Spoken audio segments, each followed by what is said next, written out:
सोना, आ दिल में जगह तू दोना, आ दिल में जगह तू दोना, दिल में जगह तू। क्या क्या? हाय हेलो बाबू सोना, आ दिल में जगह तू दोना। अरे क्यों कहती हो रुकने का व्यवस्था नहीं है? आने जाने का ये कोई रास्ता नहीं है, लड़कियों का तो दिल इतना सस्ता नहीं है। आने जाने का ये कोई रास्ता नहीं है, लड़कियों का तो दिल इतना सस्ता नहीं है। समझे बाबू? ऐसा है क्या?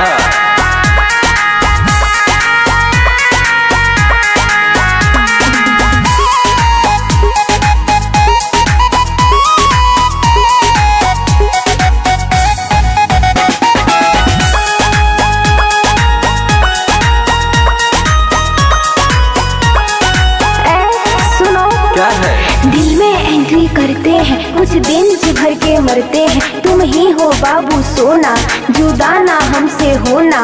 लड़कों के झूठे वादों से बाबा रे हम तो डरते हैं, बाबा रे हम तो डरते हैं, बाबा रे हम तो डरते हैं। एक दिन मेरे दिल को कुचल दोगे, छोड़कर साथ गैरों के चल दोगे। समझो ना हमको ऐसा, करती हो बात कैसा, लैला मजनू के जैसा, करूँगा प्यार वैसा। तेरे सिवाय दिल किसी पे हंसता नहीं है। जा रे झूठे, आने जाने का ये कोई रास्ता नहीं है, लड़कियों का तो दिल इतना सस्ता नहीं है। आने जाने का ये कोई रास्ता नहीं है, लड़कियों का तो दिल इतना सस्ता नहीं है। समझे बाबू?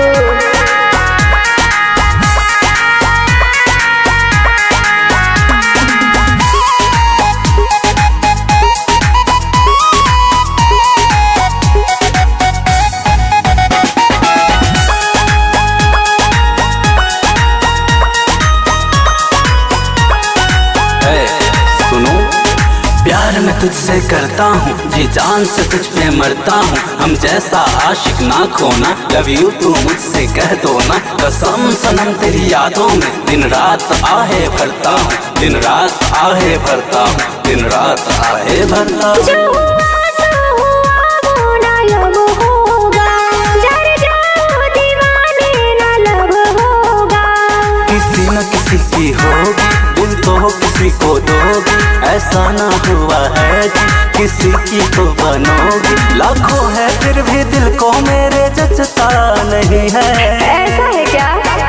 आने जाने का ये कोई रास्ता नहीं है, लड़कियों का तो दिल इतना सस्ता नहीं है। आने जाने का ये कोई रास्ता नहीं है, लड़कियों का तो दिल इतना सस्ता नहीं है। समझे बाबू? बाबू हम वैसे नहीं हैं।